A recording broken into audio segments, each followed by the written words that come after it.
In the annals of history, the ancient Persians were renowned not only for their vast empire but also for their artful approach to governance. This intricate system of rule was honed over centuries and would go on to inspire empires for generations to come. The cornerstone of this remarkable governance system was the Achaemenid Empire, brought to life by the visionary Cyrus the Great. This empire, spanning from approximately 550 to 330 BCE, is often credited with inventing this sophisticated form of government. However, it drew inspiration from the administrative models of the Akkadians and Assyrians that had preceded it. At its core, this system was an elegantly tiered hierarchy. The emperor reigned supreme, perched atop this structure, while a cadre of administrative officials and advisors formed the crucial layer just below. Secretaries lent their expertise and support beneath them. The empire itself was a patchwork of provinces known as satrapies, each governed by a Persian satrap. However, their jurisdiction extended solely to civil matters. Military affairs fell under the purview of a general, effectively preventing either party from amassing enough power to foment rebellion.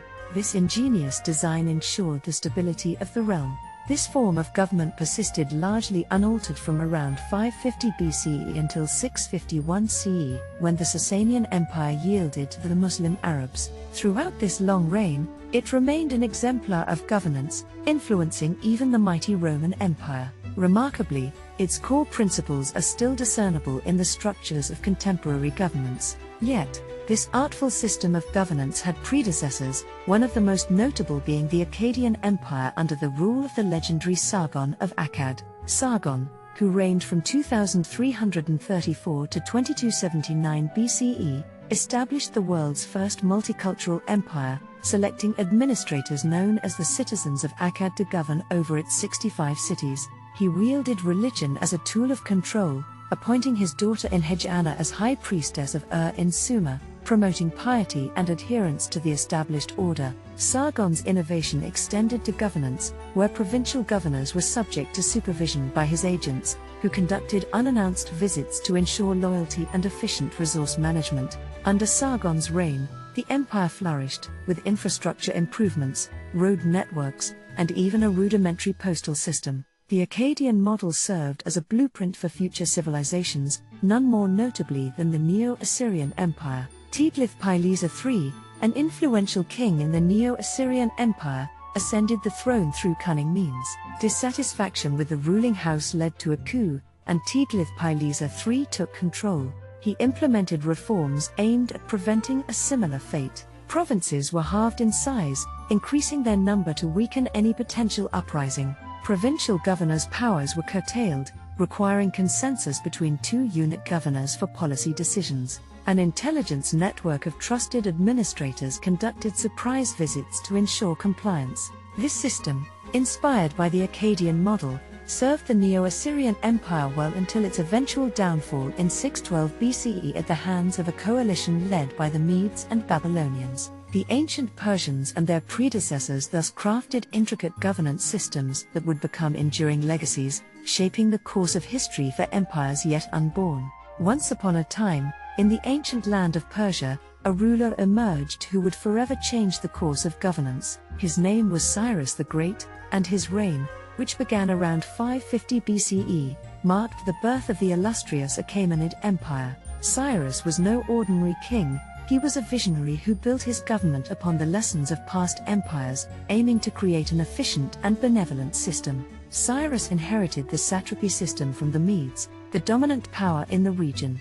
The Medes had borrowed this administrative framework from the Assyrians. Cyrus recognized the merits of this system but was also astute enough to identify its pitfalls. Thus, he carefully selected aspects that were effective while discarding the problematic ones. One particularly detested policy of the Assyrians was the forced relocation of populations. Although carried out with some consideration for families and skills, the practice uprooted people from their homes and transplanted them to foreign lands. Additionally, the Assyrians imposed their culture and religion on the conquered, building temples to their god Ashur throughout the conquered territories. When, in 612 BCE, the Medes and Babylonians razed the Assyrian cities, they took great care to destroy these symbols of dominance. Cyrus, who was associated with the Zoroastrian faith that developed in the region, demonstrated remarkable religious tolerance. He permitted everyone in the empire to worship their gods in their own way. His famous act of liberating the Jews from the Babylonian captivity and supporting the reconstruction of their temple in Jerusalem exemplified his commitment to religious freedom.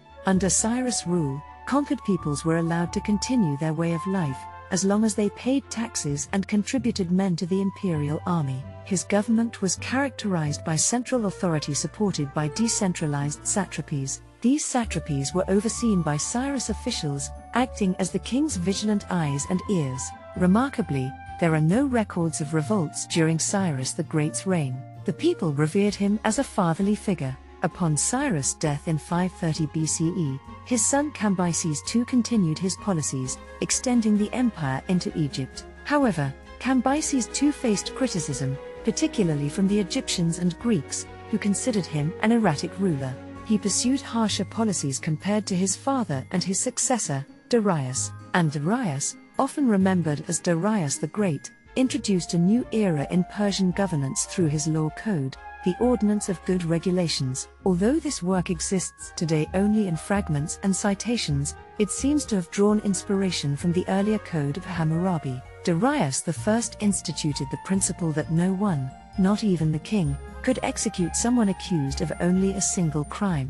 This exemplified his commitment to fairness and justice. The legacy of Cyrus the Great, the compassionate ruler who built an empire on benevolence and religious tolerance, would echo through the annals of history, inspiring generations of leaders to govern with wisdom and compassion. In the time of Darius the Great, the Persian Empire was a vast and thriving realm, stretching from the shimmering sands of Egypt to the rugged mountains of Persis. But what set this empire apart was not just its size, it was the wisdom and innovation of its governance that made it truly remarkable. Darius, a ruler known for his fairness and adherence to law, believed in the power of justice tempered with mercy. When a royal judge named Sandoses was found guilty of taking a bribe, Darius initially ordered him to be crucified. However, Darius, ever the considerate monarch, paused to reflect on his own laws. He realized that Sandoses' years of honorable service as a judge far outweighed his single transgression. Hence, Sandoses was not only spared from the crucifixion but was also appointed as a provincial governor, a testament to Darius' sense of fairness. Herodotus I. 194. Darius meticulously organized his empire into 7 regions, each further divided into 20 satrapies. To ensure the satraps performed their duties honestly, he employed a system of checks and balances. In each province, a royal secretary and royal treasurer were appointed to assist the satrap and oversee government expenditures, respectively. These officials reported directly to Darius. The satraps retained their dual role as civilian administrators and military commanders, but they had no access to the treasury. Darius continued the practice of unannounced inspections by trusted men known as royal inspectors. Their mission was to ensure that government officials discharged their duties faithfully. In addition, a committee of trusted men assessed taxes and registered citizens to guarantee that taxes were levied fairly and put to proper use. After Darius the Great, his successors carried forward these governance principles, though none could quite match his effectiveness. The Achaemenid Empire eventually fell to Alexander the Great in 330 BCE, ushering in the Seleucid Empire, which retained the Achaemenid administrative model. However, the Seleucids placed Greeks in prominent roles within the provinces, leading to widespread resentment and rebellions. In 247 BCE, the Parthians rose in revolt and established their kingdom. The first Parthian ruler, Arsaces, initially followed the Achaemenid model, but subsequent kings made significant alterations. The empire was divided into Upper and Lower Parthia, with various provinces under their rule. What set the Parthians apart was their policy of retaining client kings in the provinces. This approach aimed to ensure continuity and loyalty among the provincial monarchs. Yet, this practice wasn't without its challenges. The client kings sometimes exploited perceived weaknesses in the central government to further their own interests. Ultimately, it was a vassal king, Ardashir, who founded the mighty Sasanian Empire, toppling the Parthian rule, and leaving an indelible mark on the pages of history. In the wake of the Parthian rule, the Sasanian Empire emerged with Ardashir at its helm.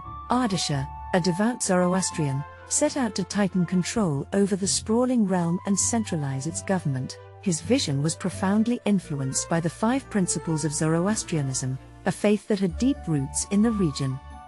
The supreme god is Ahura Mazda. Ahura Mazda is all good, his eternal adversary, Ahriman, is all evil. Goodness is evident through good thoughts, good words, and good deeds. Every individual possesses free will to choose between good and evil. Under Ardashir's rule, the former Parthian Empire was not just united but also infused with Zoroastrian principles. This marked a significant departure from the past, as prior Persian rulers, including the famed Xerxes I, practiced Zoroastrianism but did not incorporate it into their political platforms. Zoroastrianism played a pivotal role in the Sasanian government, which adopted it as the state religion. Importantly, this did not lead to the exclusion or persecution of people from other faiths. Ardashir and his successor, Shapur, took a remarkably inclusive approach. They welcomed individuals of all beliefs into the empire, allowing Jews and Buddhists to construct temples and Christians to build churches.